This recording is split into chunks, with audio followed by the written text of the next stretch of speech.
আসসালামু আলাইকুম, কেমন আছেন আপনারা সকলে? আমি ভালো আছি।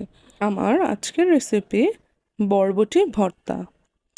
এই রেসিপিটা খুবই দুর্দান্ত হয় গরম ভাতের সাথে খেতে। আর চলুন দেখিয়ে নিয়ে আসি আমি কিভাবে তৈরি করলাম ভর্তাটি। তো আমি এখানে একটা প্যান নিয়ে নিয়েছি, আর প্যানে দিয়ে দিচ্ছি সরিষার তেল। তবে আপনারা অন্য যে কোনো তেলও ব্যবহার করতে পারেন, তবে ভর্তার সাথে ভর্তার সেই ফ্লেভারটা আসার জন্যে সরিষার তেলটাই খুব দারুণ একটা ফ্লেভার নিয়ে আসে। তো এখন আমি এই যে তেলটা ভালো করে গরম করে নিয়ে এর মধ্যে দিয়ে দিলাম কয়েক কোয়া রসুন।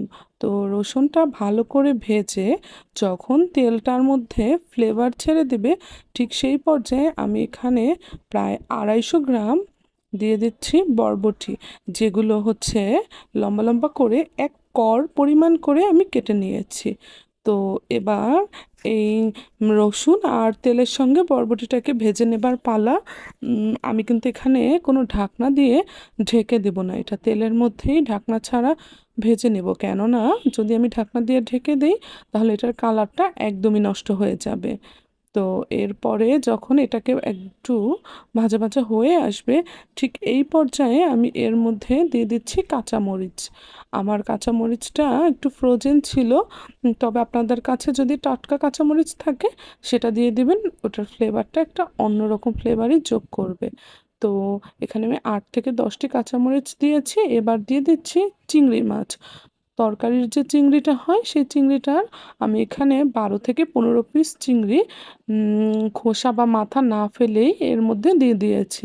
কেননা ওই চিংড়িগুলোতে তেমন খুব একটা ময়লা থাকে না, ভালো করে ধুয়ে পরিষ্কার করে নিলেই হয়ে যায়। তো এবার এই চিংড়িটা সহ এটাকে 3-4 মিনিট ভেজে নিয়ে আমি এর মধ্যে দিয়ে দিচ্ছি 1/3 কাপ পরিমাণে পেঁয়াজ। তো আমি এবার এগুলোকে সব একসাথে ভালো করে ভেজে নিচ্ছি। আর ভর্তায় আমি কখনোই এই যে ভাজাভাজির সময় লবণ ব্যবহার করি না।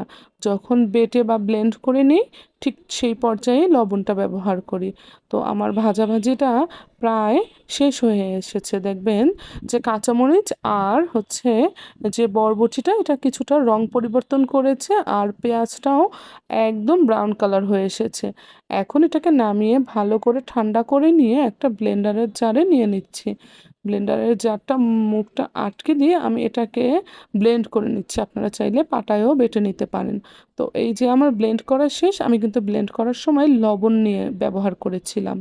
এবার ভর্তায় আমি উপর থেকে কিছু কাঁচা পেঁয়াজ দিয়ে দিচ্ছি, কারণ কাঁচা পেঁয়াজ ভর্তায় একটা আলাদা স্বাদ যোগ করে। তো এবার এই কাঁচা পেঁয়াজটা মিশিয়ে নেওয়ার পরে আমি এটাকে একটা সার্ভিং বোলে সার্ভ করে নিচ্ছি। এই তো তৈরি হয়ে গেল মজাদার বরবটি ভর্তা। আল্লাহ হাফিজ, টাটা। আমার পেজের সাথেই থাকবেন। ভালো লাগলে ভিডিওটি শেয়ার করবেন, আর যদি ইউটিউব থেকে দেখে থাকেন তাহলে আমার চ্যানেলটি সাবস্ক্রাইব করবেন। টাটা।